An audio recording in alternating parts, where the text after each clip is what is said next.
Hi guys, first time కనుక మన channel ఎవరైనా చూస్తుంటే మన ఛానల్లో ఇంకా వీడియోస్ ఉన్నాయి, చూడండి. నచ్చితే కనుక సబ్స్క్రైబ్ చేసుకోండి. బర్త్డే ఈవెంట్కి అయితే వెళ్తున్నాను. ఈ వీడియో పోస్ట్ చేయడం లేట్ అయింది. Get ready with me.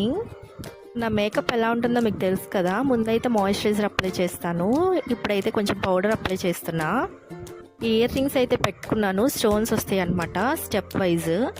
And also lipstick, bangle and watch compulsory. Black beads కూడా పెట్టేసుకున్నాను. యాక్చువల్గా బ్లాక్ బీడ్స్ లాస్ట్ ఇయర్ తీసుకున్నాను, జూన్ ఆర్ జూలై టైంలో. కొంచెం కూడా కలర్ పోలేదు ఆ బ్లాక్ బీడ్స్. కాళేశ్వరం మార్కెట్లో తీసుకున్నాను. ఆ బీడ్స్ క్రిస్టల్ వచ్చింది. నాకైతే ఆ మోడల్ బాగా నచ్చి తీసుకున్నాను. బ్లాక్ బీడ్స్ పెట్టుకున్న తర్వాత ఇదనమాట నా ఫైనల్ లుక్. ఎలా ఉందో కమెంట్ చేసేయండి. ఎంతైనా బ్లాక్ బీడ్స్ పెట్టుకుంటే ఫేస్ గ్లోగా మారిపోతుంది కదా. అంతేనండి. ఈ వీడియో నచ్చితే కనుక చిన్న లైక్ చేసి సబ్స్క్రైబ్ చేసుకోండి. Thanks for watching.